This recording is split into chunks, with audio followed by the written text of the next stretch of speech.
Okay, well, welcome everybody. I trust you're all keeping well. I'm proud to host yet another EBF Exhibition Budgerigar Forum interview today through our YouTube channel. Joining me once more is renowned veterinarian of 25 years plus experience and highly regarded Budgerigar fancier, Kevin Eatwell. Kevin is a senior lecturer at the University of Edinburgh. Kevin is going to lead us through some answers to popular beliefs and maybe misconceptions that will help us all improve our budgerigar husbandry. Good evening, Kevin. How are you, sir? Hello, John. I'm doing well, thank you. And thank you so much for inviting me along. It's nice to be able to get reliable information out for people, which is what we want to do. And this is brilliant. Absolutely, absolutely. And I know you're sort of keeping a busy schedule. So we do, I really appreciate on behalf of all the members and everyone who's watching this out there in computer land. Thank you very much for offering to share your knowledge once more with us. So I know we sort of discussed before this, the sort of concerns over sort of poor information that's shared out on the internet and in maybe some publications. How important is it to you that we get really good information out to fanciers?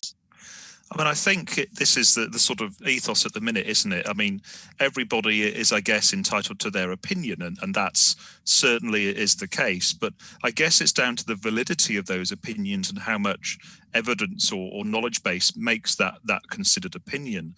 So for me, certainly having just launched our use survey as well, which Edinburgh University is doing in Budgerigar fanciers, it's very clear that lots of people do what they do what a friend tells them to do, and as with any sort of thing that goes along, the real information gets a bit distorted as time goes by, and people do spend a lot of time doing things that really they don't need to do, and it's following old wives' tales and things that realistically I think the whole fancy needs to move from, well, exhibitor X said that and they've got a nice budgie so they therefore must be right, into a let's actually look at what we're doing and let's look at making some changes to improve the health and welfare of our birds, make evidence-based decisions on what we're doing, because ultimately that's going to be the way we're going to progress forward. And what I want to do is to look, or have been looking for the last year, at how the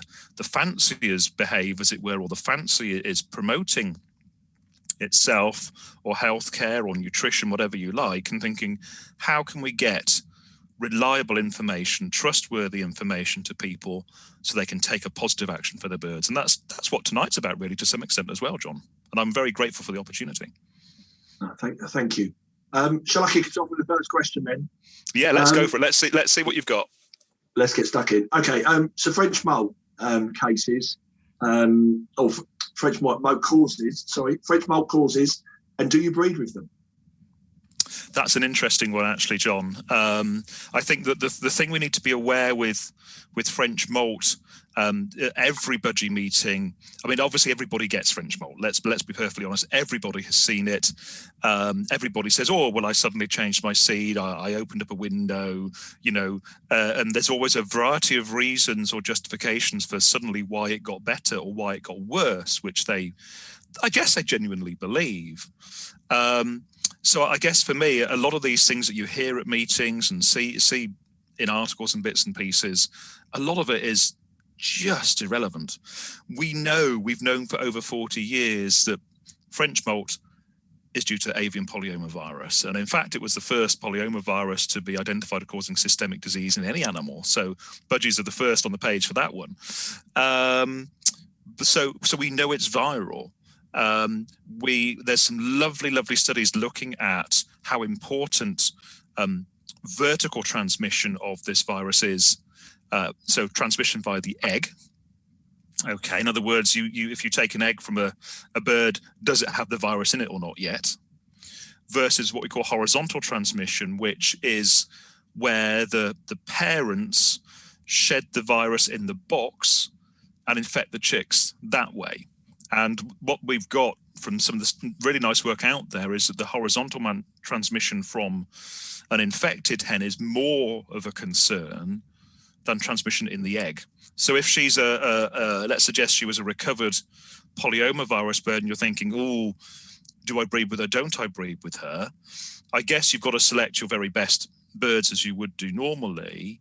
But if this is a really good hen, you're thinking, actually, I would really like to use this, but I'm concerned she had French moult as a youngster. Probably the safest tip I can give you is just let her lay eggs, remove the eggs as they are laid, because we know the horizontal transmission is more of concern. And that way you may get some descendants from that bird, reducing the risk, of course, of her spreading it around the bird room. Likewise, if it's a cock bird, they can just mate, and that's great. But I wouldn't be breeding with these birds in the sense of rearing chicks. I'd be taking eggs away and fostering them. Brilliant stuff. Okay, on to soft food. When to use soft food, please? Okay, that's another nice one, actually, because we know budgies eat seed, and much as fanciers get very obsessed about seed in terms of which brand they've got, how much plain canaries in there, is there any millet seed in there, and then there's quite a fad at the minute, John, isn't there, for feeding wild bird food with some peanuts and sunflower seeds, because that's going to make my birds better. And I guess we need to be honest is that seed is a poor diet for budgerigars. It's not great, and that doesn't provide them with enough essential nutrients even during maintenance. So what I'm saying is, whereas people perhaps be ramping up the soft food prior to a hen breeding, or when rearing chicks, when of course that's critical for baby growth, it's also relevant to birds' maintenance as well. And you also have the issue here, John, which is why I think soft food is really so important to them, is you've got to get your birds used to eating it. And the only way you're going to train your birds to eat the soft food is to feed it to them on a regular basis as part of their routine diet. And certainly, and I appreciate I'm going off on a tangent now, but equally also, my advice for people is breed your own hen birds. And one of the reasons for that is, okay, they can be harder to find, but you're training those babies as they fledge, as they come out of that nest box, to eat your soft food. First thing they see, first food they take, is going to be the soft food that you want to train them to take, because you want those birds to feed it to their chicks next year. And that's where we're looking at training your birds, or getting your birds to accept a soft food that you've made. And okay, it's fine, it can be whatever soft food you like, but I want them to be feeding that to their chicks. Once you've done that and you're using it long term, I suppose for me, the essential question here is, what deficiencies do I have from seed, and how can I combat that with that soft food? And that comes down to how you construct it, make it, etc., etc. And but that, for me, why soft food is so integral to a routine daily administration to the birds is it's a vehicle to get appropriate supplementation through, and you can vary that based on their life stage and when they're hatching and laying and rearing. You can tinker with it, but you want your birds to be used to taking this as a routine, so they feed it to the chicks. And obviously, from a hen point of view, they eat it to help form good quality eggs in the first place. Thank you for that. Antibiotics. I'm going to jump around all over the place this evening. Antibiotics, should they be used routinely, Kevin? So antibiotics is a good one, and that obviously is the subject of our little pilot study that we're looking at the minute. I think the problem with antibiotics is that you can get them easily. Let's be honest, you can get them easily online, internationally, get them imported in, and you can use them. And with the best will in the world, fanciers are not really in a position to know which ones to use, why and when and how. And I think a lot of people do use them routinely, annually, a couple of times a year, in form of a preventative medicine, if that makes sense. And that obviously is opening up to resistance and problems like that. So certainly, without very specific veterinary advice in specific disease circumstances, absolutely not. Antibiotics should not be given routinely to the budgies. It should be targeted treatment of an individual, and ideally following veterinary advice that it's necessary. And which antibiotics should we be using? Is there any? I suppose it all depends on the on what we're trying to combat. But is there any sort of main ones that we want to be perhaps focusing on? So I guess with antibiotics, John, the most likely source that you're going to get antibiotics from is going to be a pigeon product that you've acquired online.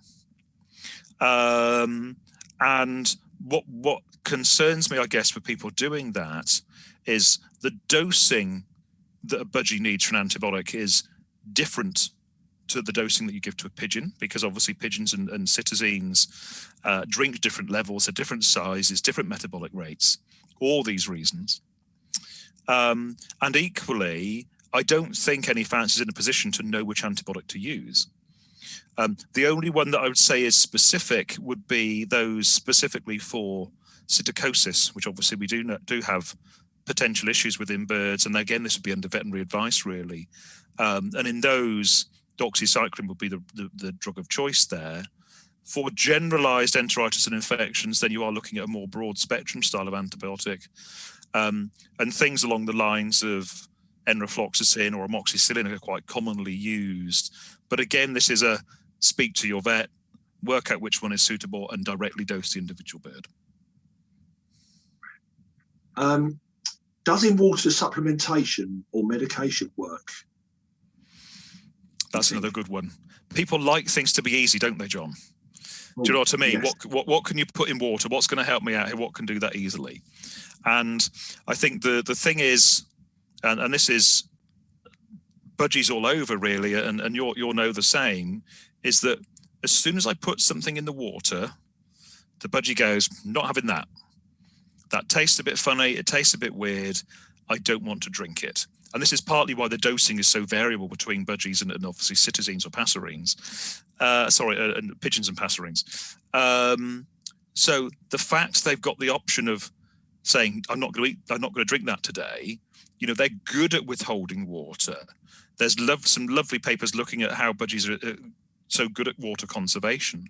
So anything that taints that water, be it a medicine, be it a supplement, be it a vitamin, the birds can go, no, I'm not going to drink it. Some will go, oh, I'll drink that. I might drink more than I should. And others will go, no, I'm not going to drink it either. So when you're looking at some of the, what we call pharmacokinetic studies in budgies, where you're looking at drug uptake in the birds, instead of it being consistent, so, you know, for example, you'll take paracetamol 4 times a day and it's going to be 1 gram 4 times a day. There's your paracetamol dose. If you did that, you know, if you gave a set dosing regime like that to budgies or in the water, some will get too much of a dose. Some will get too low of a dose. It's so variable. You cannot guarantee you're being effective in the birds. So as far as I'm concerned, in water supplementation, in water antibiotics and treatment, generally as a rule is absolutely not. The bird should just be given fresh water and that's it. And that's why the soft food is so integral for me. As part of that is I want them to have a fresh supply of water that's untainted. And in terms, you're quite right. You know, we see a lot. I know there's obviously been a massive investment in pigeon products, but budgies are not pigeons, are they? No, they're not. And they're not horses either. I think we need to say that as well while we're going. They're not horses. They're also not people. And I think this is the I guess it's the mentality that we have, isn't it? If it's all right for me, it's all right for them. Or, you know, and we do see a lot of that. And like I say, their anatomy, their physiology, particularly in terms of water, in terms of diet and things, it's completely different to other styles of birds. And that's like saying that, you know, okay, John, you're a mammal. What we're going to give to, you know, a cow is fine for you because the cow's also a mammal, if that makes sense. Yeah. Is someone singing? I have no idea where that's coming from. Is that you, Ricky? I thought he knew what he was doing. I've got to edit this bit out now. Ricky Anderson, hey. Thanks, Ricky. I do like a bit of Guns N' Roses, but not during my interviews. So Kevin, can you tell us a bit more about the study that you've referred to, and how can fanciers participate, and what where can we share more information? I know it's on the EBF and on a few Facebook pages. Can you just tell us a bit more about it, please? Well, I guess it's natural for people to be skeptical, isn't it? You know, there's always this thing of there's a survey out, oh, you're just trying to find out what I'm doing, and they can be quite skeptical about it. For me, and this is, I guess, knowledge transfer, information gap, things like that. You know, I know how fanciers behave, having been one and seen these things for over, like I say, 25 years or so, or more than that since I've been keeping Budgies. So I know what people are like. I guess the question, what I'm trying to answer with this survey is, let's get some solid answers here. Let's have a look. How many people are sourcing products online? How many people are seeking veterinary advice? And, you know, much as this is just a little sort of intro at the minute, the more details I get from that, I guess it's giving us some solid evidence to say, okay, right, well, these are the areas that people are struggling with. These are the areas that people don't know, or they need that advice, they need that help. And I guess for my own sins, with my experience and knowledge, I am in a position that, okay, maybe you don't want to go to a vet for a variety of reasons, and I get that.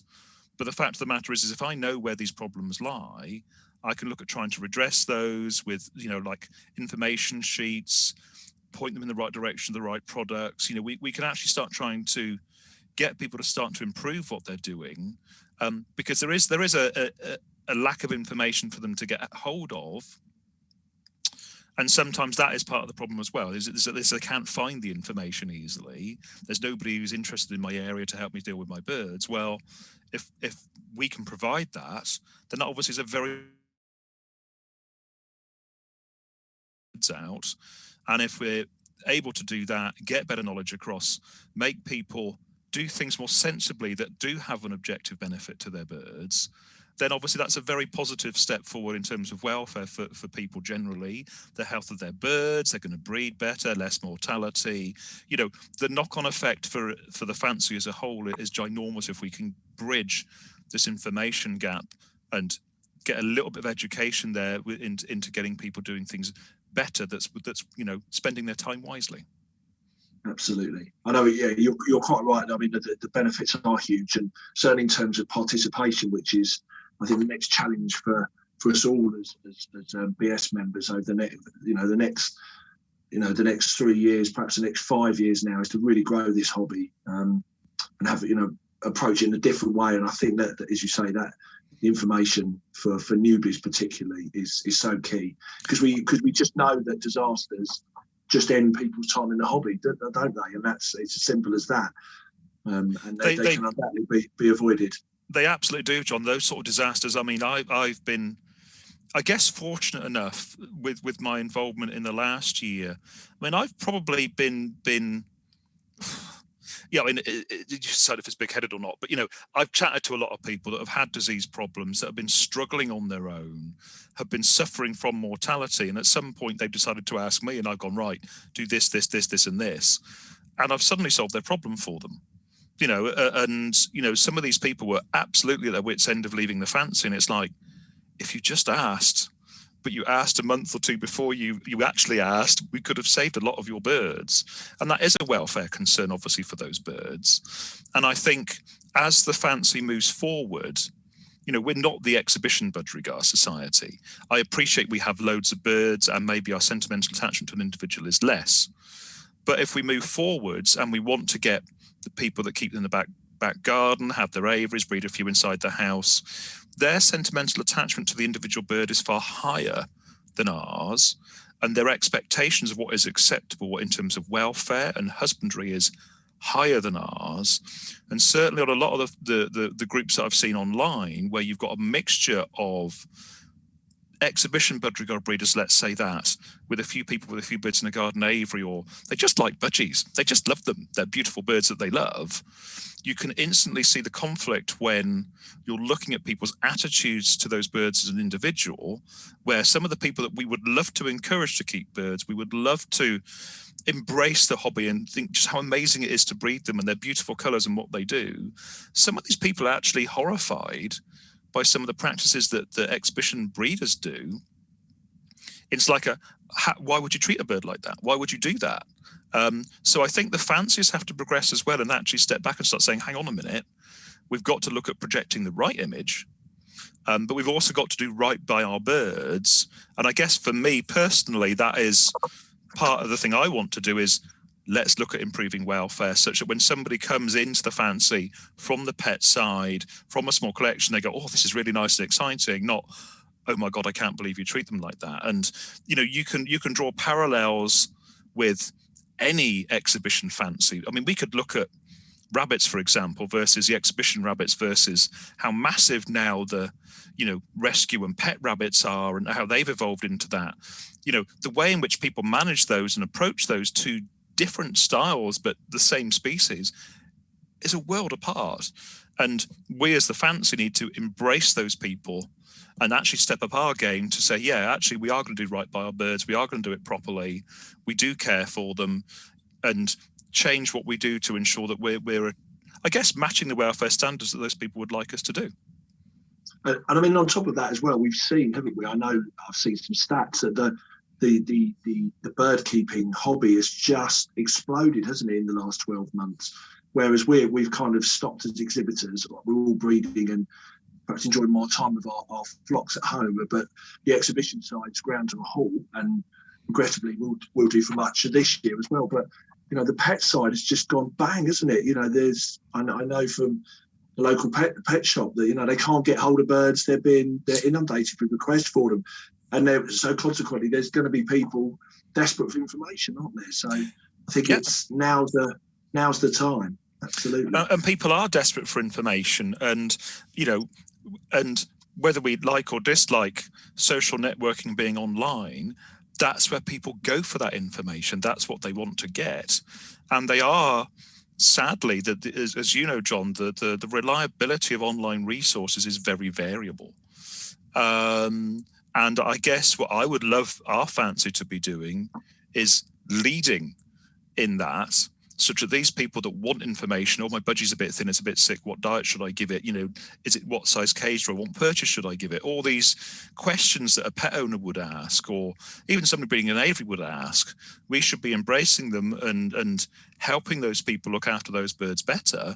Because, of course, once they've got them settled and they're happy with them and they've got a really positive relationship with that bird, that's how everybody starts, isn't it? Don't we not all start doing that? And then we get a couple more and then we think, oh, I'll breed them. And then you get a few more and then you suddenly realize there's different colors and, you know, you start breeding those and you learn a bit about how the colors breed and genetics. And then you go, oh, you know, and you go to a show or you go and see somebody else's and you see birds of different colors and sizes. And it all flows from that. And that's where we've been lacking, I think, John, is we haven't gone back to that point and started to look at that and be helpful for these people. So for me, knowledge transfer or information is absolutely key. If we're leading in that with a reliable, robust online presence that people can tap into, then your membership grows. And we get those people really enthused in their birds. We open their eyes to how wonderful this hobby can be.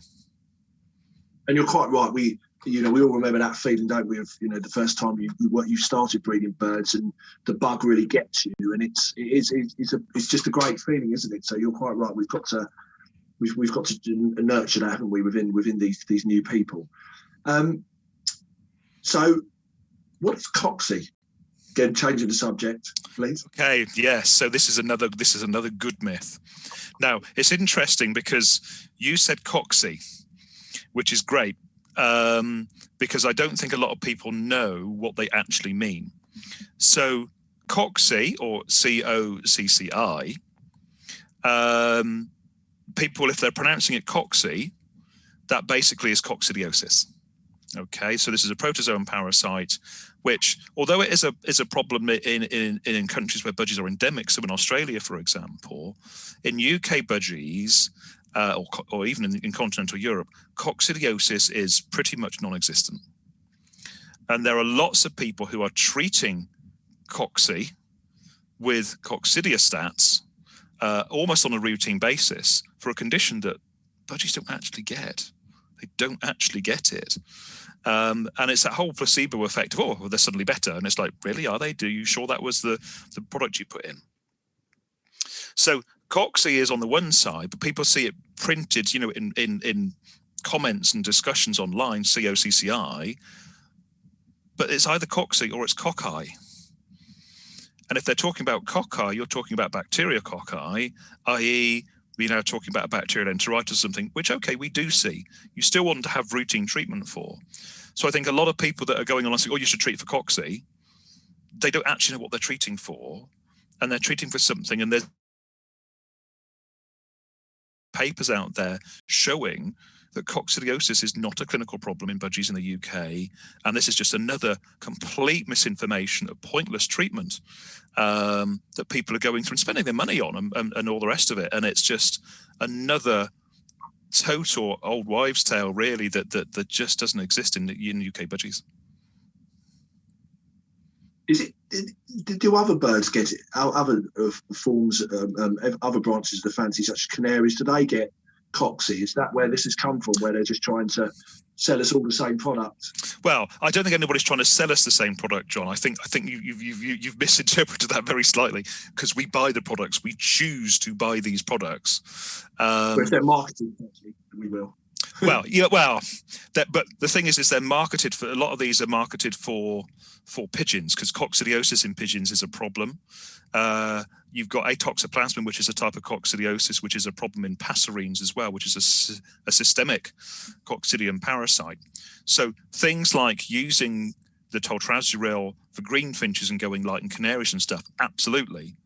And obviously from the pigeon product point of view, a lot of the pigeon products out there do routinely contain coccidiostats or drugs against coccidiosis, because this is a disease in pigeons. But it's not a disease in citizens, in budgies. So if you're using a pigeon product, which again, as we said, budgies aren't pigeons, people who just go and buy this all the time, there's lots of, I guess, to be honest, people marketing and selling these products for budgies. The original product wasn't designed for budgies, it's got a pigeon on the front. But if you're looking at a 3-in-1 or a 4-in-1 treatment, a lot of those do have treatments for coccidiosis. And again, budgies don't get it. So this is where that's that mistranslation from, you know, well, it's a pigeon, therefore it's going to be good for a budgie. It's like, well, you don't eat the same as a cow, and you don't have the same medications and treatment as a cow. You're both mammals, but you're completely different families. And I think people get a bit struck that, you know, a bird is a bird is a bird. And it's like, no, there's a whole wide range of them. So this comes from pigeon products, maybe a little bit coming from the canaries and British birds, but I think mostly this is a fallacy that's coming from the side of pigeons. But for those members who are using 3- and 4-in-1 type products up, which has got a cocci treatment in, it's not going to do the budgies any damage at all. It's not going to cure them as something they haven't got, but the medication's not going to harm them at all.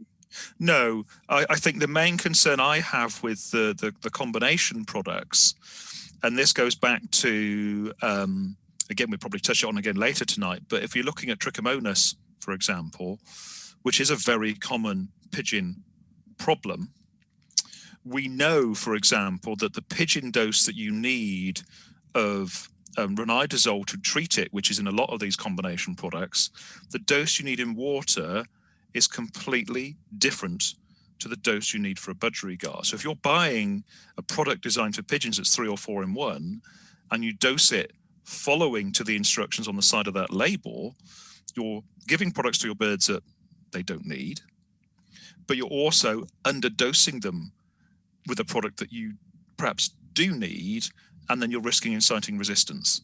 So for me, these products are absolutely a big no-no. Just do not go down that route. Choose the drugs that you need to choose for your birds that are a benefit, and get the dose right. And that's where it comes back to that knowledge and information. You know, the sort of fact sheets I've sort of put out in the last few days as well. You know, that's giving you accurate dosing on there for this is what the budgies need, not what you'd be giving to a pigeon. Brilliant. I know you're quite right. Just reflecting on those fact sheets, I know we've shared them on the forum, and I know they've gone sort of quite widely across Facebook as well. So if members want to try and find them, they are there. So just moving on to probiotics, if I can. should they be used, and in what circumstances, please? So probiotics is one, and I guess this is where you're falling into a little bit more, perhaps, of my opinion, I guess, to some extent, more than fact here. There's lots of probiotics out there, and lots of probiotics are marketed. They don't do any harm. They're designed to replace, I guess, the bacteria, or help plug holes in the bacterial flora, specifically to some extent after they've been damaged or taken out by antibiotics. So if I was using routine antibiotics in birds in a big group, or I was treating an individual, and I was concerned that the bacterial gastrointestinal tract flora had been upset, obviously some of it's been killed off by the antibiotic, and therefore, that can cause upset. And the probiotics then are specifically designed to sort of try and plug those gaps while the bacterial flora, the natural bacterial flora, reestablishes itself in that bird. Now, okay, you could argue how effective they are, and the studies out there are quite variable in terms of effectiveness and showing what evidence there is to support this. But there are lots of companies out there marketing them. They don't do any harm. So I've got no objection to them being used, but if you are going to use them, I will give them targeted after antibiotic therapy in an individual bird where you dose that, as opposed to doing it routinely every so often. These are targeted things you use at the right time if you're going to use them. Lovely, thank you. We touched on it earlier about horse supplements. I use them for well-known. There's a couple of well-known horse products in my soft food mix. But so should horse supplements be used for budgerigars? I think, John, it's a question of what supplements you're using, and I know lots of people that do reach for horse products. Again, I suppose it's that whole issue of them being a performance animal, so therefore it's got to be good. And I think it depends on what product you're using and what it's designed for. Certainly, I use horse products for mine, okay? I use cod liver oil, for example, on that, but it's a big branded one that's marketed well. It's got an accurate nutritional label on it. Great, it's got what I want in it. But a lot of horse products, obviously, they're hindgut fermenting mammals. It's not the same as a budgie again. So, a lot of people will reach for horse products like salt licks and this, that, and all the other, and think, oh, great. What I'm asking, I suppose, what I would suggest people do is objectively think about what you need, and does this product contain it? And is this the right sort of product that I want to be using? So there are lots of horse products that people are using that are just absolutely crazy. There are others that people are using that, yeah, okay, this is fine. My birds get calcium carbonate. It's limestone flour that's marketed for horses, but it's just straight calcium carbonate. So, you've got to choose your right product. I probably should have explained that. Yeah, you're right. Some of mine, like my some of the garlic and the seaweed and the omega oils and cod liver oil, etc., is the horse product. Okay, but that's really helpful. Thank you. Moving on to outside flights. Do budgerigars need an outside flight necessarily? That's an interesting one. Well, it's quite interesting because I think times have changed, John, quite dramatically from when I first kept birds as a youngster. When I first kept birds as a youngster, we had like a 40-foot outside flight, and we designed it in such a way that there was a bend in it. So when we put the birds out into the flight, any new birds, they'd come out and they'd just hit the mesh at one side on it. And literally after a couple of 3 days, they'd learned that they had to turn left in mid-flight. And obviously they had to turn right in mid-flight to go back in again. And it was quite entertaining watching them go, oh, I need to turn in mid-flight here. Brilliant physical exercise, fresh air, ultraviolet light as well. I think as time has changed and we've been concerned about maybe picking up diseases from wild birds, and avian tuberculosis, of course, is one that has come into our budgies, unfortunately. A lot of people moved to covering the flights. And then obviously the benefit of natural UV was kind of diminished. They were covered over the top and sides. And then it was more about, I guess, activity and physical exercise. So where we've now moved a lot of these inside now, I don't have an objection to that. but obviously you've got to try and engineer a decent flying space for your birds inside. And I think also with this change in style and shape and feather of the birds, you know, we used to spend a lot of time going outside after a shower of rain and trying to scoop up birds off the floor who'd just got completely drenched and had to scoop them inside. So I think there's lots of reasons that they are safer inside. They're away from hawks, they're away from cats. Your risk of disease coming from wild birds into your birds obviously is massively diminished. There's lots of positives to them being inside, but we still got to be very mindful of their exercise and obviously ventilation and air quality too. Excellent, thank you. So onto complementary therapies. Do they work? Oh, I'm a good fan. It's a good story, that one, John, and I've been obviously quite vocal about my thoughts on complementary therapies. I guess it's a question of how you word them, isn't it? Are they complementary therapies or are they alternative therapies, if that makes sense?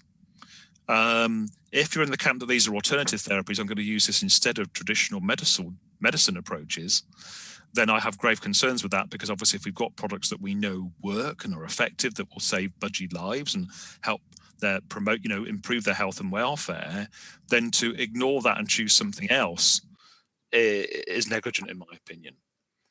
If they're complementary, that's exactly what they are. They're complementary therapies. So if you're using more traditional medicine approaches to them, but you wish to complement that with something else that you think may be having a positive impact on that bird and it's something you can do, absolutely no objection in that at all. And a lot of people do use these things as a complement to traditional medicine to try and enhance the effectiveness and so on and so forth, or improve, just generally. And I think that's fine.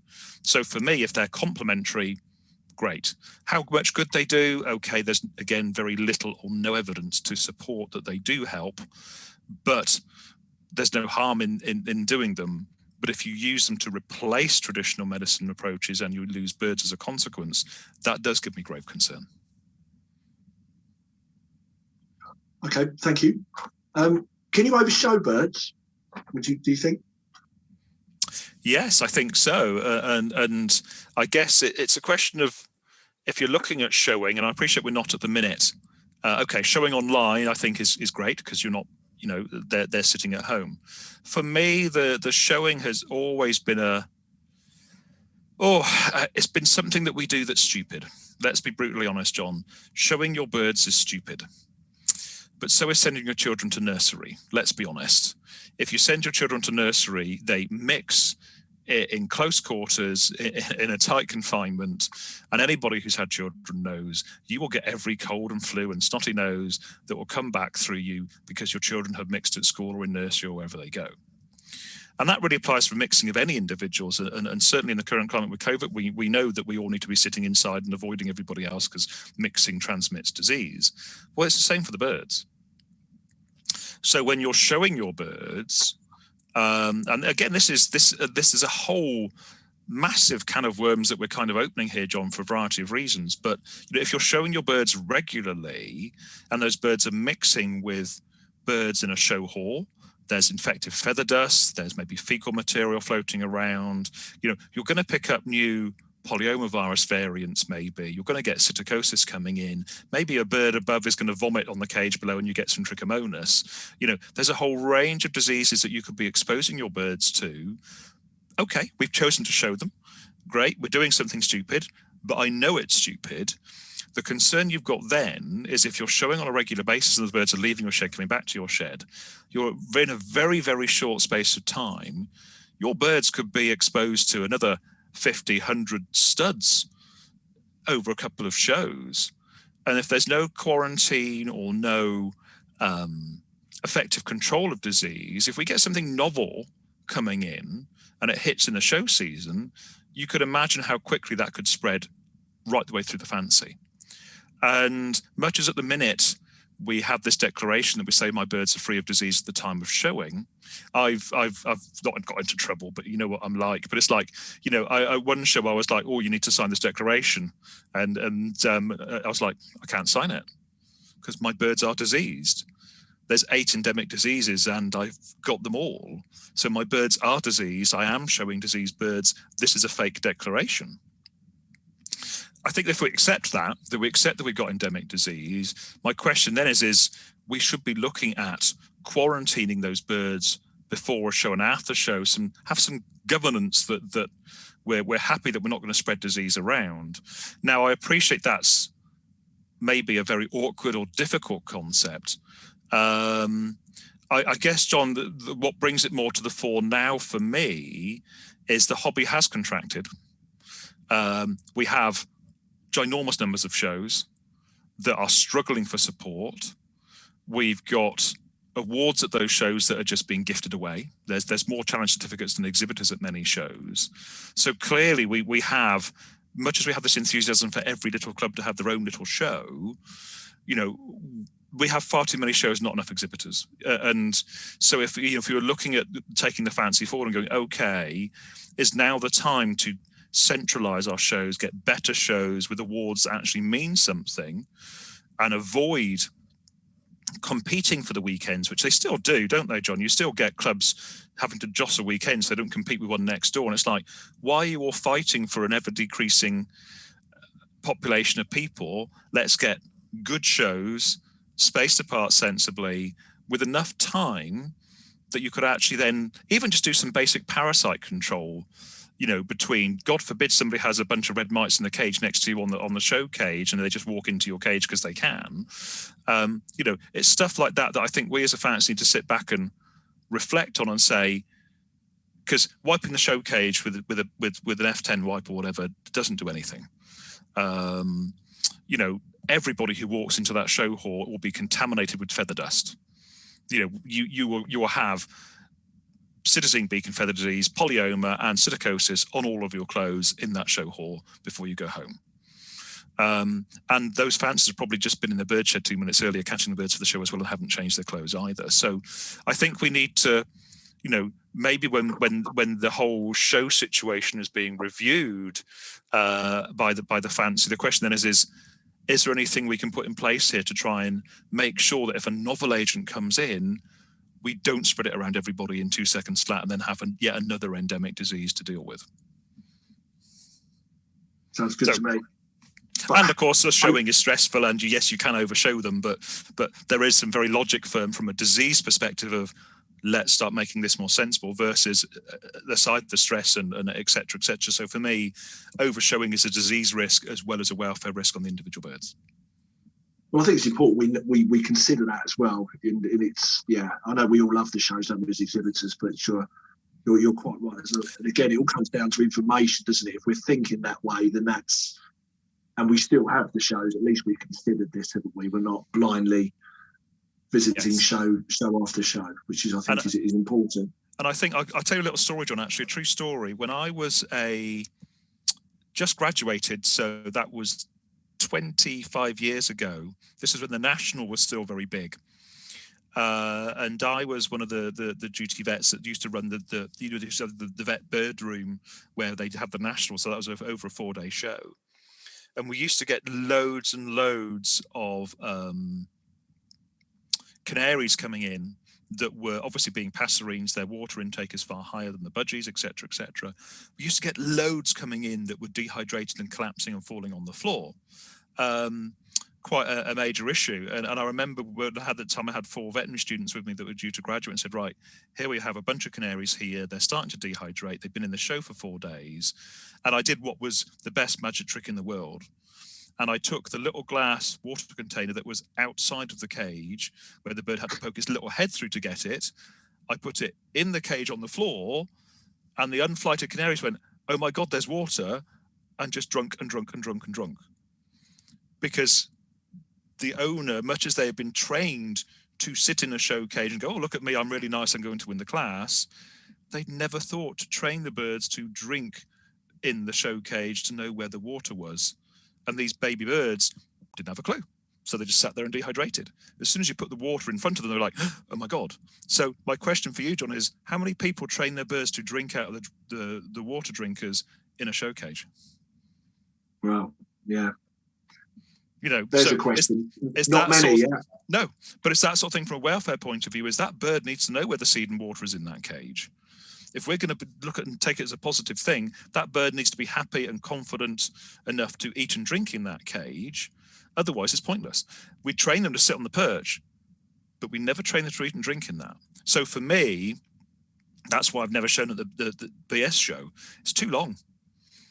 My birds very rarely ever spent a night away because I knew they would not eat and drink properly in that cage. And okay, budgies are fine.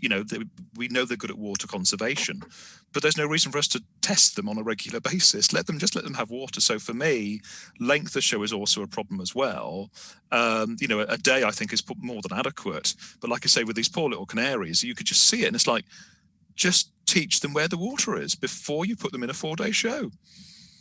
And it just never crossed people's mind. Well, the other thing which shows is people aren't putting their worst birds into them either, are they? So they would have been canaries, prized canaries of people. Goodness gracious. It was a good thing you were able to revive them. Well, it was easy sold, but it was also easily preventable, Absolutely. Absolutely. Moving on to inbreeding and line breeding, is either or both a good thing? A necessary thing, perhaps? Gosh, that's interesting, isn't it? That's another very good. John, you're brilliant at these questions tonight. You're putting me in the hot seat here, and I'm at risk of upsetting lots of people here. I think I must admit I had some help. I think for me, I look at dogs on one side of the argument here. Okay, and this is, and you can put canary breeds onto this side as well, actually, in that when you're looking at breeds, you have a set population. Okay, so if you look at some of the endangered rare breeds of sheep and pigs, or you're looking at some of the more unusual breeds of canaries that are really quite struggling in numbers, you've got a very, very finite gene pool that you have to breed from. If you want to breed lizard canaries, well, you've got to pair lizard canaries together, and there's no new lizard canaries coming into that group because there's no new lizard canaries. For the budgies, I guess, from our point of view, we don't breed varieties. We breed mutations. Okay, we don't have varieties yet, although you could argue the Hagaroma maybe is a variety and maybe the miniature is a variety, and but we don't have distinct anatomically different varieties or things like that. We just have mutations.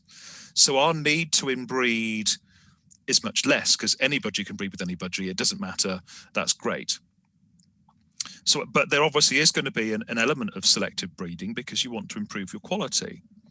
And I guess if you are selectively breeding and you're selectively breeding quite highly, you might jump your quality up quicker, but the gene pool you're starting with is contracting down quite markedly. And I think when people are throwing around these terms of inbreeding versus line breeding is inbreeding, so is inbreeding, so is breeding to a family, so is getting birds from the same breeder. You're all inbreeding. The question is how close am I inbreeding? And for me, one of the concerns is the cumulative effect of that. In other words, okay, I'm never going to pair uncle to niece. Great. But if I pair cousin to cousin repeatedly for 4 or 5 generations, I've probably done more damage than that because I'm not thinking of what did I do last year? What did I do the year before? So the knock-on effect on that sequentially could be quite dramatic and severe. And for me, when I'm looking at studs of budgies, and you'll know yourself, John, I could put some pictures up here and say, whose bird is this? And you've got, oh, that's so-and-so's bird.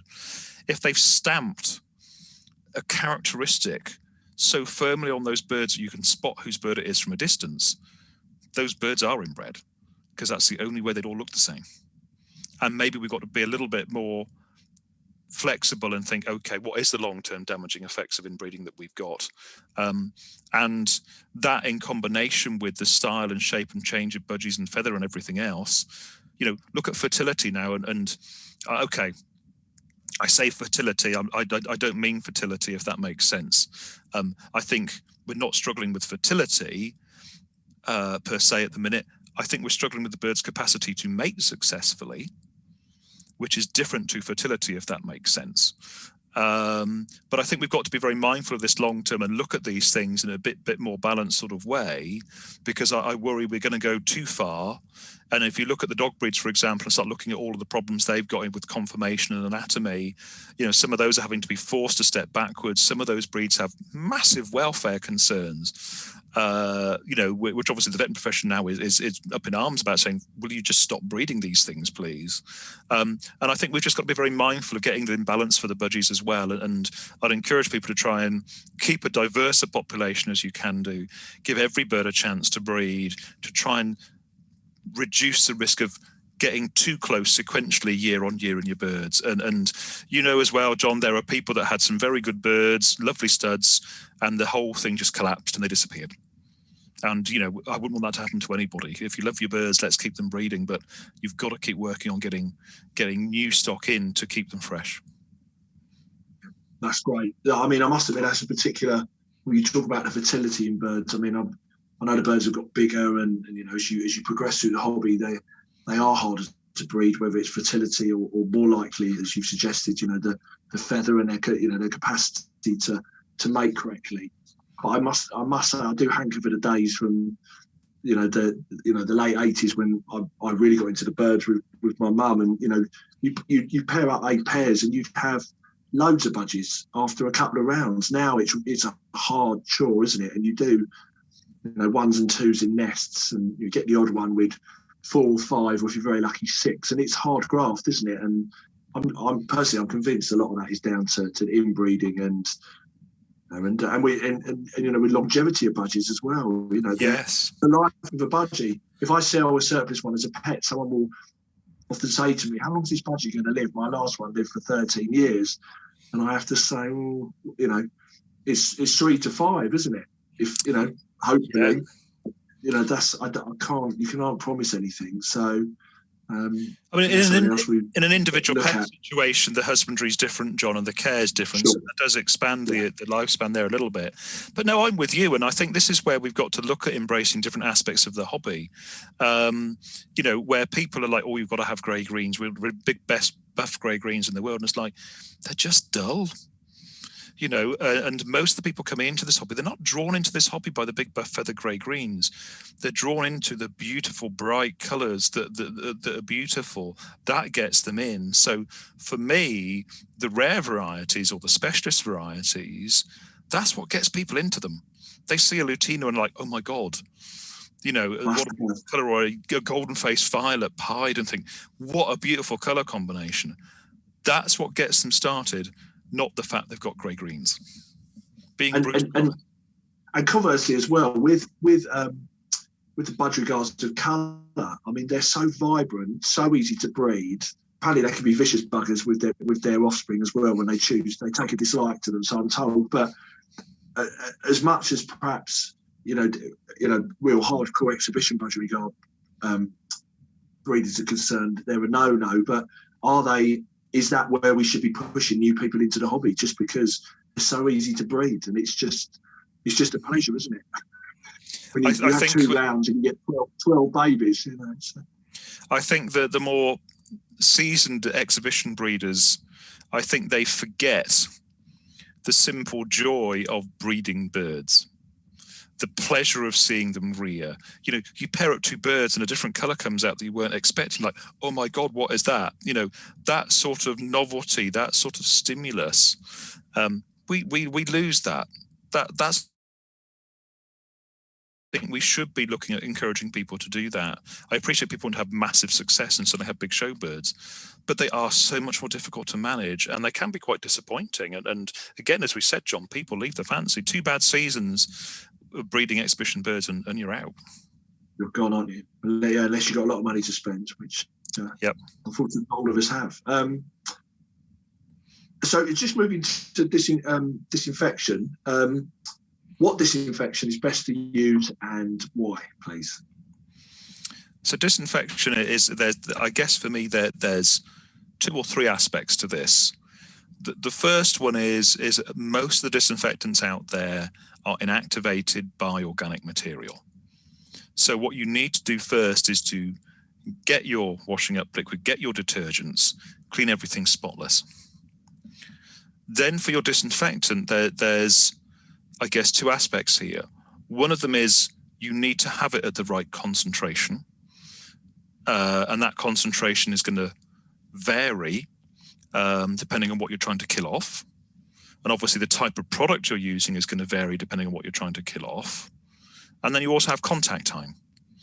So when we're looking at disinfectants, if I was wanting to eliminate avian tuberculosis, for example, and I was using hypochlorite, which is fine, I've got to have quite a highly concentrated hypochlorite for an extended time period, more than I would need to kill off citizen beak and feather disease. That I can get away with being a bit more dilute in a shorter time period. And with polyoma, again, that can be even more dilute in a shorter time period. And again, there's a whole lack of information out there in terms of the fancies of what is my best disinfectant to use, what agents are effective against, and how much concentration and time is needed for it to work. So for me, disinfection, certainly in my birds, everything in my shed is removable. It will all come out. Wire cages, nest boxes, the internal aviaries and stuff, they'll all come out. And certainly I've got a bath set up that will fit all my wire cages and nest boxes in. So I can clean them spotless, power wash them off if I want to, do detergent them, whatever. I've got a spotlessly clean cage, but I can then put that into a dip at the right concentration of product, the right agent for the right length of time to eliminate the infections I'm concerned about and put it back in the shed.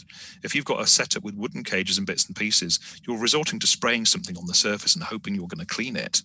And even if you've got mite issue, if you're going down to having issues with mites or external parasites, I can set up a bath or a dip with a parasiticide and dunk all my stuff in if I wanted to, again for a set time period to get it into all the nooks and crannies. So I think from a hygiene point of view, disinfection is critically important.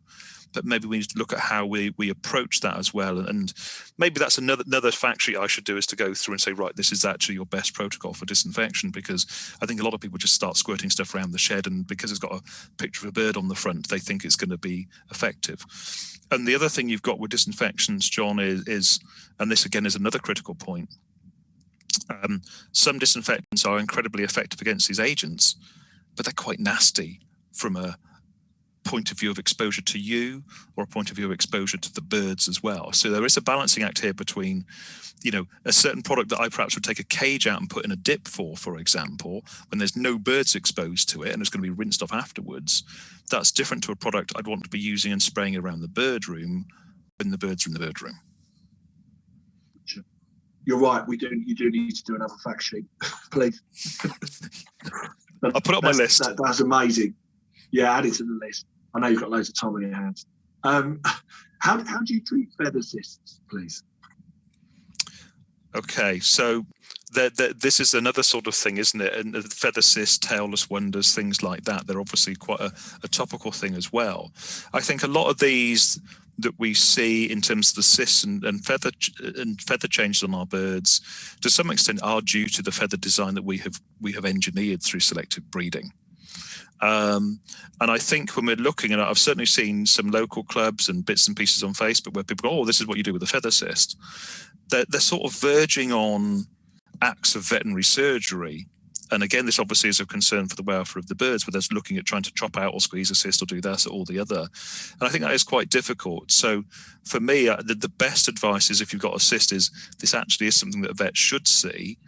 And again, the question is why do you have a cyst? Is that due to underlying infection that damaged that follicle, set up an abscess sort of reaction in that? Or is this because of the feather that was trying to grow through the follicle and couldn't? So to some extent, the question is this a feather issue here? Or is this just unfortunate because of the feather design? And that can be difficult to work out which one of those it is. Again, it boils down to, do I want to use that bird? I guess if you do, my honest answer to you is outcross it to a nice fine feathered bird that you can do, and then bring something back in again if you were going to. But with these sort of style of birds, pairing them together, you're just going to go down that route potentially of perpetuating further feather problems, and I think that's a negative way to go. If I'm breeding feather dusters, what should I do with the relatives? That's another. And I mean, not just the one-off. I mean, if I'm seeing them in in increasing numbers. We can put long flights into this discussion as well, couldn't we, John? I think if we're going to be really bold and stick our necks out here, we can put long flights into that one too. So we know that the feather dusters are a recessive, I guess, genetic defect. So we know that both the parents are carrying that. We know the siblings to that duster has a 2/3 chance of carrying it. So you can see how people's enthusiasm are for, let's get rid of them, let's cull this family out, let's eliminate this because I don't want these birds in my shed. I think personally, John, that we certainly historically, maybe less so now, but we do select birds that maybe are bred from birds that were dusters, certainly originally, because they've got the feather characteristics that you like. The trouble you've got, if we were to take, say you bred 100 budgies. I might have the numbers slightly wrong. I'm going from memory here, but let's say you had bred 100 budgies and you bred one duster out of that. On the probability, because the pairing is random, you've probably bred 16 splits out of that 100. There's another 16 birds there that are carrying that disease that you haven't identified in your birds. So it is quite a large number of potential carriers, and systematic elimination of the direct close siblings probably doesn't have an effect on how many you breed that much. This is why recessive genetic mutations are so difficult to get rid of, because even if you clear out the ones that are positive, there's so many potential splits going on, you get a continuous perpetuation of these conditions carrying on. Even in the human population, you'll see these genetic diseases will continue because there's so many people out there that are potentially carrying these diseases. You still get they're very unusual, admittedly, but it's impossible to eliminate these style of infections because of the carrier status.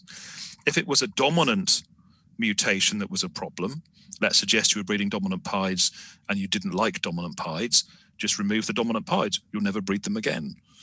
But it's impossible to do that with a recessive mutation. And this is why things like, people will be breeding the birds and suddenly they'll produce a dilute and they haven't bred a dilute for the last 10 years. That's because a lot of your birds are carriers. So I think be critical of the relatives, but to pretend you're stamping out this by removing the immediate relatives is simply not true.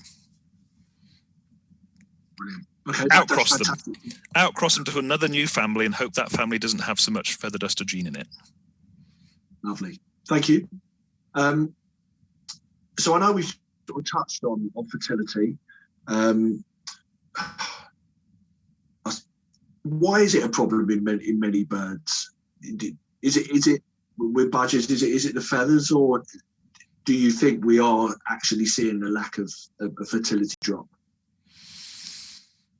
I think you've partially answered this question already. Well, I think there's three aspects to it, John, actually. Three or four aspects to it, actually. One of them is their ability to mate, which we've already discussed. I think there are some issues there, and that's why we start pulling or trimming feathers. The second is maybe we are getting reduced fertility in the birds, and in the cockbirds maybe, because we always blame the cockbirds, don't we, normally? But you've also got an element here of egg quality. This goes back to hen nutrition to some extent of, has the egg I've produced, is this egg capable of sustaining and supporting an embryo to the point of hatch? That's critically important. And certainly if you start looking at some of the, okay, budgies are not chickens, they're also, not pigeons either. But if you start looking at the poultry industry, for example, where egg quality is absolutely critical because that's a commercial pay point, their focus on egg quality is quite dramatic. And certainly you'll see lots of birds coming through with reproductive diseases and problems where egg quality has fallen off. And of course, there's instant loss of mortality there as well. And then you've got issues like citizen beak and feather disease or polyoma. You're thinking, am I getting some vertical transmission here that's involved? And we can add into that, John, which again may be something else we discuss a bit later, but you can add into nest box hygiene. If you've got the risk of pathogens coming in from bird poo in the nest into your eggs, you're going to get more mortality there. So I guess when we're looking at infertility, the question is are we looking at infertility? Are we looking at lack of ability to mate? Are we looking at early embryonic death that I cannot tell? Or are we looking at adult eggs? Are we looking at, there's a whole range of infertility, isn't there, I guess? And it is quite multifactorial. And that's why people that are having these issues, it is difficult sometimes to try and track down which is more important. And I think this again goes back to old wives' tales, isn't it? Oh, well, it was the seed. Oh, well, there was a thunderstorm, and this hen just plays football with the eggs. And it's like, well, actually, do you really know that? There's lots of things factors that can add into this, and they are quite challenging to resolve those sorts of problems because all of those things could be playing a role. Lovely, thank you. So where shall I get advice from when treating my birds for diseases? That's a good question, isn't it? And I think this comes back to us talking about, knowledge transfer and accessibility to information. I think most people, they rely on Google. They rely on Google, or they rely on internet sites, or they chat to another fancier. This is where they're getting their information from. And I think also, there's lots of obviously far better resources out there, i.e. veterinary surgeons, for example, would be one such example, go to a professional. But again, I think also we've got to be brutally honest and say that there are different people. So a general practitioner won't have the in-depth knowledge of common budgie diseases and dosing in the same way perhaps that I would, because I'm within the fancy, and this is my day job, I guess. So I think you've got to look at getting the right sources to get reliable information. And I think sometimes where if you are going to a local practice, their knowledge base isn't quite there, and if yours isn't quite there, maybe the best outcome isn't achieved. And again, this goes back to this whole thing of, looking for deficits in people's knowledge with the survey that we've got running. So I can say, okay, these are the action points we've got to take away from this, and look at ways that we can help people get the right information to them so they can choose the right products. And I'm not going to sort of sit here and say, go and buy all your products online. You're going to anyway. We can't stop that. So if you're going to do it, let's try and give you the best advice to help you make the right choices for that.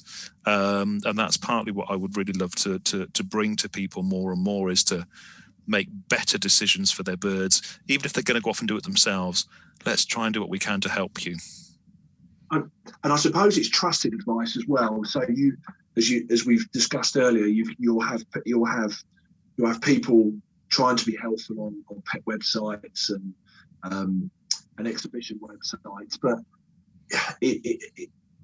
when fanciers and pet keepers are kind of been inundated and bombarded with different opinions, different views, some qualified, some not, it's hard to know who to trust, really, isn't it? So, and I'm sure you'll agree, as I know sort of other prospective general counsellors are, that really to have a lot more on that Budgerigars Society website, and I'm talking just my own personal view here, to have more on that BS website would be key, because it would be a central focal point. But it's more the trust element of having that information on our own BS website that people could really, really trust it, and having people like yourself, contributing to that, I think is key, isn't it? Because if you trust the information you're being given, because I could be feeling brilliant information, but who's going to trust me? I'm just I'm a council worker. I'm not a veterinarian. So if people have got to trust what they're being told, haven't they? And how better to do it than to have it in the best place on our BS website. I think so, John, and I think obviously everybody has their own. Everybody knows what they do very well. I'm not going to sit here and try and advise someone on how to mix concrete for an aviary base, or the best design for whatever they're doing. Do you know what I mean? You stick to the bits that that fits within your field. That you go, yeah, this is actually something I do know about. I can talk to you about this. This other stuff, I don't know about it. There are better people than me. I'll stick with what So, just because you don't know point X, you'll be a specialist somewhere else. You'll be detailed knowledge and information somewhere else. But I think at the minute, there's very much that everybody has an opinion. It's like, do you really know what you're talking about? And same as from any animals that we're dealing with. As soon as you put that out in social networking, in written press, you're endorsing that statement. You're agreeing with it. You're saying, yep, this is fine. This is good to go. And I think, you do need to be very robust if it's that public facing to say, actually, we need to make sure this is robust, defensible, right information that we're going to put out to people. Because if you do give them something wrong, you can imagine the consequences of accidentally, even though well-intentionally, giving the wrong information to somebody. And I see that all the time, which is really quite unfortunate because it has led to people losing birds, getting misinformation. And that can be from, traders and suppliers of products as well, where I have seen mortality in birds associated with poor advice being given, which is really, really sad. But you're right, people are well-intentioned, aren't they? So you can't knock them. But absolutely. I don't think... Right. I think you've got to stop people. We've got to check ourselves when you're trying to be overly helpful and you're guessing to a degree. I think this is it. I think I don't know anybody that would do this out of malice. I don't think I've seen anybody do it out of malice. But it's that whole thing of trying to be too helpful almost, instead of going, actually, this is coming out of my sphere of knowledge here. I'm going to point you in a better direction to make sure that the information you get is the best and most effective. And, like I say, I've had people that have lost birds where they've been taking advice from different people and fanciers and traders and people, and it's just like, if you just actually got some proper information at the start, we could have saved you birds, could have saved you in the hobby and kept you going, and the birds wouldn't have suffered.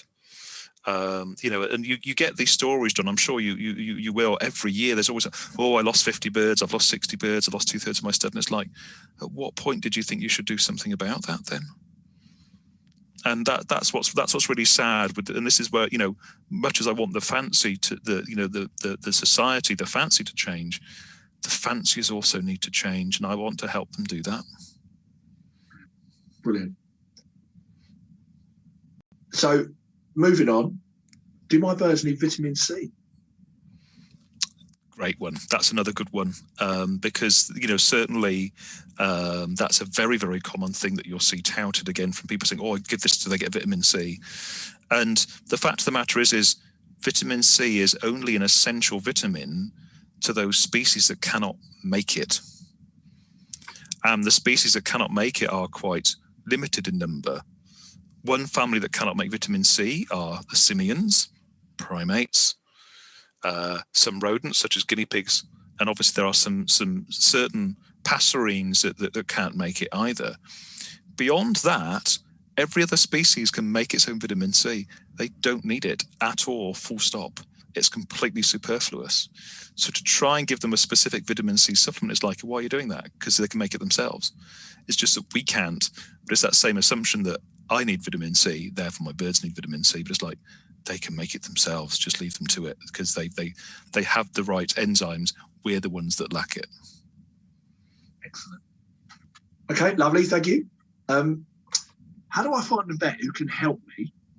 And why do they charge so much? You're going to say we don't, but... Well, I think, John, realistically, you pay for what you get, don't you, to some extent? And I think people are very good at trying to, particularly in the current, everybody wants something as cheap as they can and for free. For me, if you're going to get good advice, well, then you're going to pay for that good advice. And I'm honest that I think, for something to be of value, it has to be value. There has to be, I don't want people to ignore me or disregard what I say because they don't value my opinion. If my opinion on this is important, well, then you need to be valuing it. I guess it does come down to money. Of course it does. And the more experienced the people you're seeing, the more experienced a veterinarian you're seeing, the more knowledge they've got, then obviously, that extra special qualifications they've got, or that experience, or the setup or facilities they're using, there is a price tag attached to that because you've chosen to, go to that facility versus maybe one with more entry level sort of setup. So they do cost money. And I think we've reached the point now that people are quite demanding of what they want from their vets. They want this standard of care, and they should get that standard of care. But to tick all the boxes to achieve that does cost money. So vets do cost money. And I think what a lot of people struggle with is they look at the value of perhaps that one bird. It's like, okay, that's one of your birds, but how much do you value your entire stud from a commercial point of view, or maybe a sentimental investment point of view? If you've been breeding clearwings for 20 years and these are your clearwings, that's actually, they are worth a lot for your mental health, for your bonding, sentiment, aside the financial cost. So to some extent, you've got to look at it slightly differently, and you've got to look at it from a disease prevention point of view across all of the birds more than an individual. And again, it is getting that information. Like I say, a lot of the local vets who aren't familiar with the fancy, aren't familiar perhaps with the endemic diseases that we have to deal with, the advice you'll get there maybe won't be as robust as someone who is more in verse with what we've actually got to deal with. So people can struggle getting access to a vet locally who perhaps understands their needs, I guess, or the bird's needs in the same way that perhaps I would, because this is something I do all the time.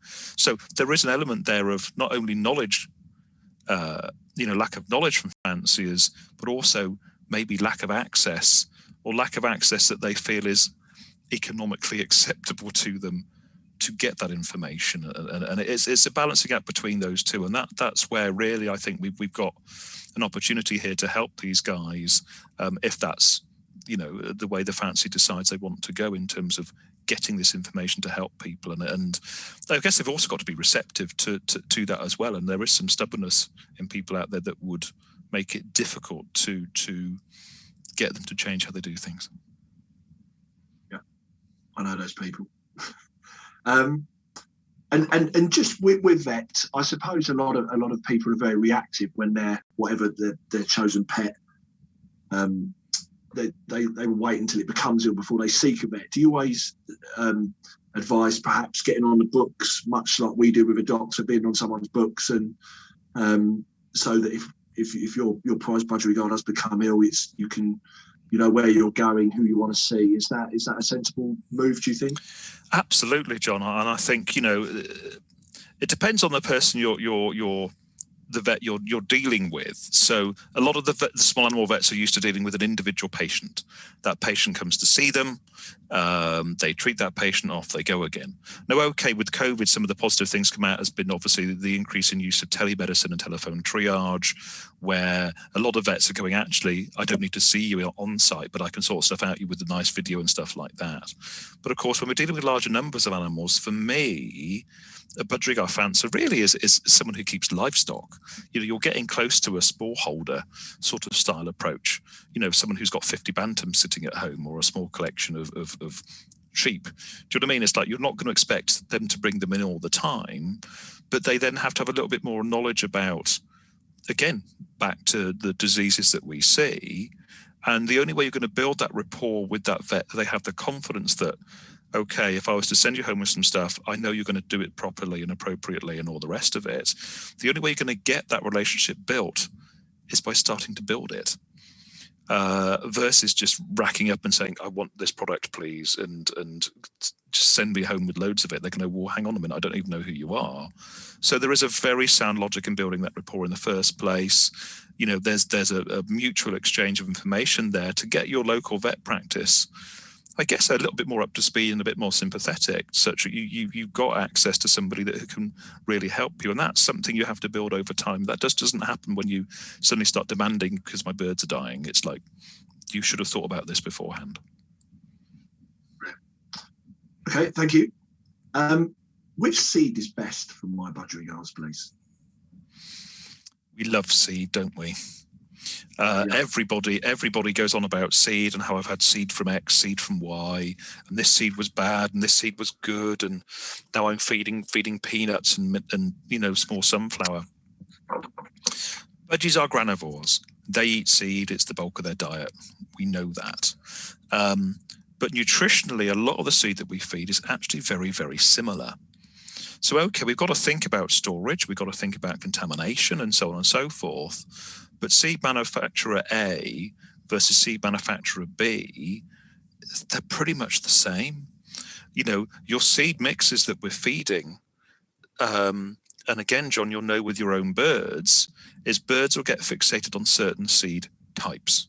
You've got some pairs of birds that will just eat all white millet. You've got other pairs of birds that will just eat plain canary. And that, again, boils down to what was I trained to eat when I was a baby, if that makes sense. So for me, seed is seed. That's all it is. For me, it's that soft food that is let's bespoke and tailor that to get the nutrition right. And whether you've got 80% white millet, yellow millet, Panaca millet, or canary, the protein and nutritional profile difference of those is quite similar. They provide enough energy for the birds. They'll provide enough protein for maintenance, but they lack everything else. And it doesn't matter which seed supplier you go to, because seed is seed. It's the complementary feeds that you're going to give to that. And I think that's where I would pitch it is this isn't really supplementation. This is like a complementary feed, or even a concentrate feed, if you want to call it that, where, if you're looking at cattle, you're eating grass, that's our seed, but you're going to give them a concentrate feed to top up the bits that they need to balance that out, that those cattle are used to taking in a set amount. And that's really probably the way that because we're not going to go for complete pelleted feed for the birds. That's just uneconomic. I don't think people will do that. But what we need is that concentrate feed to be set for the right bit of the diet to complement your seed. And I don't care what seed you feed, because they're all the same. Just make sure it's clean and been stored appropriately. Brilliant. What about red millet though? Because we're all buying. Well, a lot of us are buying expensive red millet. As that the birds take it more readily, so that's and advantageous, particularly with youngsters. But again, no greater nutritional significance or benefits than other seeds. No, I mean, the Panaca millet that you would buy loose is pretty much millet. It's just not on the spray anymore, isn't it? Mm-hmm. I think the millet sprays are very good. They stimulate foraging. They're good environmental enrichment. The birds love them. They like them.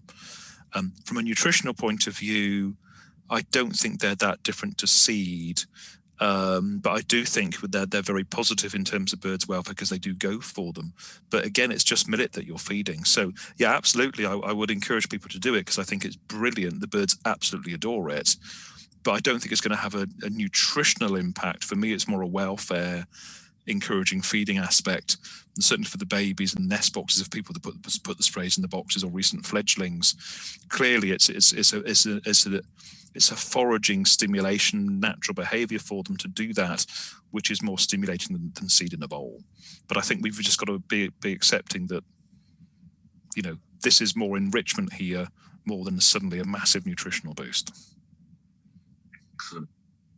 So, moving on to soft food, how complex does it need to be, Kevin? I think this is my next question. We're going to go from soft food. So you got how complex does my soft food need to be? And my next question is going to be going back to something that fanciers did many, many moons ago, and I assume some still do, giving bread and milk. So starting with the soft food, does it need to be complex? I have issues, I guess, with a lot of people's soft food preparations that they feed, because fancier X uses this product, and look at the size of their birds, it's clearly amazing. So you start using that product. And I know people that would have soft food mixes where they're mixing 25, 30 things together, and you're like, really? So for me, if you're creating a soft food and you're adding something to that, my question to some extent is, why are you adding that? Are you adding that to increase protein? Are you adding that for vitamin D? Are you adding that for vitamin A? Is it iodine you're looking for from this product? What nutritional deficiencies in your seed are you hoping to counteract with that product in the soft food? And if the person that's adding it goes, I don't know why I'm adding it, or there's no nutritional analysis on that product, which is very common for a lot of the smaller manufacturers of bird products. So if I was to say I was, a big supermarket and I've created a microwave meal, it's part of my remit is I have to sit on there and say, right, this is your protein level, this is your fat level, this is your vitamin A. So, you've got to have a nutrient analysis. A detailed nutrient analysis on a product like that is about £4,000 or £5,000 worth if you're doing small numbers. So you can see how a small manufacturer might create a product and go, yeah, I've got a nutrient analysis, but the birds eat it. You can see how that happens. But if you don't know the nutrient analysis of the product you're adding, or you don't know why you're adding it, for me, then you're just creating a random mixture. So I would ask people to look at where you think your deficiencies are, and I'm going to look at adding something because I know I need to increase my vitamin D3, for example, or I know I want to increase protein, and choose a product that's going to help you achieve that. And if you can do a bit of maths and work out what you're feeding, even so much the better. But I would ask if you're ever in a meeting and says, oh, this is my soft food list, just put the hand in and say, why are you adding that? What's its nutritional value to the bird? And they will struggle to give you some of those answers. And as for the old bread and milk thing, which we all used to do, I think, years ago, budgies are lactose intolerant. You're just going to give them diarrhea. Lots of people are lactose intolerant. So milk and dairy products are an absolute no for citizens. Brilliant. So, no calcium benefits. Well, not if it's turning them green. No, there are plenty of other resources for calcium, and I suppose I can have a little bit of a nod to calcium now. For me, the calcium carbonate, which is just limestone flour, is cheap, is easily accessible. The vast majority of calcium supplements are based, to be honest, on calcium carbonate because it's the most concentrated source of calcium you can get, if that makes sense. But it's basically limestone flour that's just ground down to a fine powder that's absorbed that way. So far more efficient and effective than using things like cuttlefish, which are just for getting things in. For it's a powder format, how am I going to get that into the bird? I need something that's going to stick to. I need something the bird's trained to eat that's going to take that. And I suppose it's like taking your bog standard antacids, because they're all calcium carbonate. If you're having to swig stuff to stop heartburn, you're just taking calcium carbonate to do that, to neutralize stuff. So it's not necessarily palatable, but the fine ground stuff works really, really well added into soft food as a supplement that way, and that's far better than using something that's dairy product based, because like I say, that's not great. And the level of calcium in those sort of products isn't high enough for what we want for an egg-laying hen anyway. Gotcha. And the bread as well? Not really. Bread's okay. I'm all right with bread. Okay. I don't think bread doesn't bring much to the table. Bring much to the table, you know what I mean? In terms of its nutritional value, it doesn't bring a lot to things. But I think you've got to, when you're creating a soft food, you need something that your birds are going to eat. Okay, and if we're adding things like limestone flour, which isn't that pleasant, I'm adding cod liver oil to mine for vitamin A and vitamin D, of course. It's an equine product again, but it's cod livers, so you've got to try and get them used to that. So, when you're adding these things, you need to have a vehicle to transport them that the birds will eat that's palatable. Birds will eat bread for left, right, and centre. It's part of a lot of the commercial sort of soft foods, egg foods, where you've got these sort of products in. So it won't do them any harm. But if that's the vehicle that you're using to get your supplements in to try and balance the nutrition, then obviously it's a positive thing. And so palatability is relevant here, and choosing things that will improve the palatability of that soft food is quite important as well. Excellent. Thank you. So how do I deal with the dust in my bird room? I mean, I must admit, I think this is probably a huge concern for me personally. As I get a bit older, and I know we're kind of big extractors, but I still feel it on my chest sometimes. It's even, which probably is a bit of a worrying admission, but yeah, how should we be dealing with the dust, please? So there's two aspects to dust actually.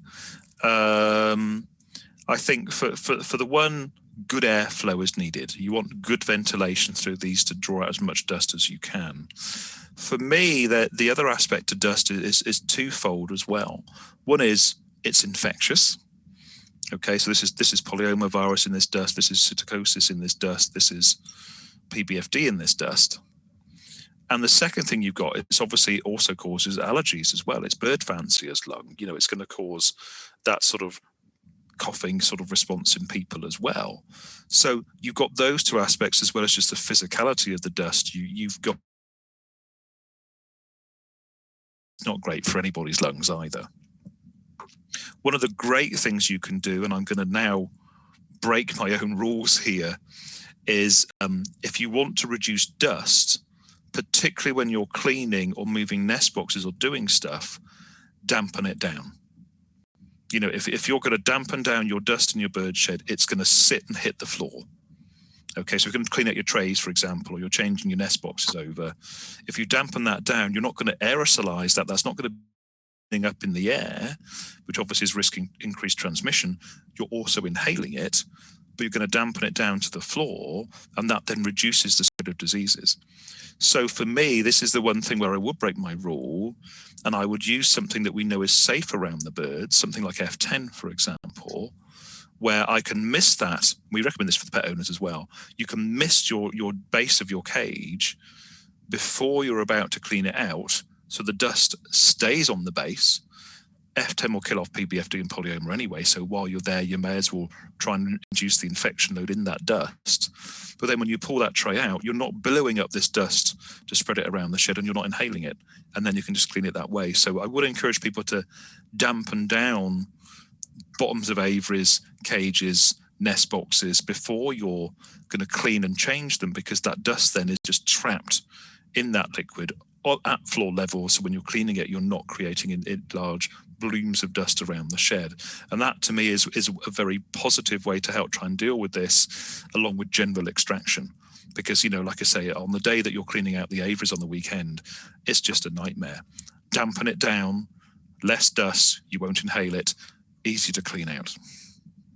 And you say the F10, if people have got a bit of French mold, if they've got a fogger and they F10 quite routinely, that's going to keep the viral load down and stop infection, cross infection. Fogging and misting and spraying does the same thing, because the air, you know, the fog, the dust in the air will be hit with the fogger, the weight will draw it down to the ground. So yes, those are very good things to do. You have to balance some of those with the noise perhaps that's produced, and the birds have to get habituated to it. So I don't fog mine, to be honest. I just do routinely cleaning, but you know, I appreciate people that would do that. But like I say, if you're ever having a big clean out day or cleaning anything, get a handheld sprayer, mist it with dilute F10 first, or an equivalent antiviral product that is safe to be used around the birds. And then that's going to reduce again, it's just going to reduce the dust coming down your lungs. Brilliant. Okay, changing the subject completely again. And I am coming to the last couple of my questions now, so you'll be glad to hear. In terms of outcrosses, when should I buy outcrosses, please? We kind of covered a bit about inbreeding earlier, didn't we, John? I know we're sort of jumping around a bit. I suppose to me, when should you buy them is more an infection point of view, not how often I should buy them, if that makes sense. And one of the things that we do know is there's lots of different polyoma variants. And if you have a novel viral variant that comes exposed to your birds right in the middle of the breeding season and starts working its way through, then arguably you're going to get an increased severity of disease at that time. Because what you want is your birds to become not host adapted, but you know what I mean. It's like every time you need to have a flu jab every year. It's the same sort of type of thing. You want the birds to be used to these things, ideally before you introduce new birds. So I guess for me, this is partly why I'm saying breed your own hens, is because they are your own hens, and the hens are more likely to going to be shedding just simply because they're the one laying the eggs, they're the one rearing the chicks. But if you're going to bring an outcross in, I would honestly plan to do that 3 or 4 months prior, so everybody can settle down and habituate. And okay, you might argue this bird isn't going to shed a different form of polyomavirus until you breed with it, perhaps. But it's all a chance for everything to settle down and that bird to become accustomed to diet and husbandry and everything that you do that's slightly different, because your softwood will be different.